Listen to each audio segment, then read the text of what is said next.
Hi everyone, আমি Tanushree nail art academy থেকে। তো তোমরাও কি চাইছো এরকম নতুন নতুন ধরনের নেল আর্ট দেখতে বা এরকম নতুন নতুন ধরনের নেল আর্টের টিউটোরিয়াল পেতে?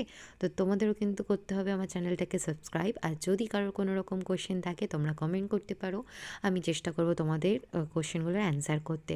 আর এই আর্টটা তোমাদের কেমন লাগছে অবশ্যই জানাবে। আর যদি ভালো লাগে, এটার ফুল টিউটোরিয়াল আছে আমার ভিডিওসে, তোমরা আমার চ্যানেলে গিয়ে ভিডিওতে তোমরা দেখতে পারো, এটার ফুল টিউটোরিয়াল দেওয়া আছে। আর এরকম নতুন নতুন টিউটোরিয়াল পেতে আমার চ্যানেলটাকে সাবস্ক্রাইব করে রাখো। এছাড়াও আমার একটা ফেসবুকে আমার তনুশ্রী রায় বলেই প্রোফাইল আছে বা পেজ আছে, তোমরা সেখানে গিয়েও তোমরা সেটাকে ফলো করে রাখতে পারো। সেখানেও আমি অনেক রকমের ভিডিওস অ্যান্ড আর্ট পোস্ট করি, তোমরা দেখতে পারো। আর যদি কেউ চাও আমার থেকে নেল এক্সটেনশনের ক্লাস করতে বা নেল এক্সটেনশন করতে, যে স্ক্রিনে নাম্বারটা দেওয়া দেখতে পাচ্ছ সেটাতে আমার সাথে কন্ট্যাক্ট করতে পারো।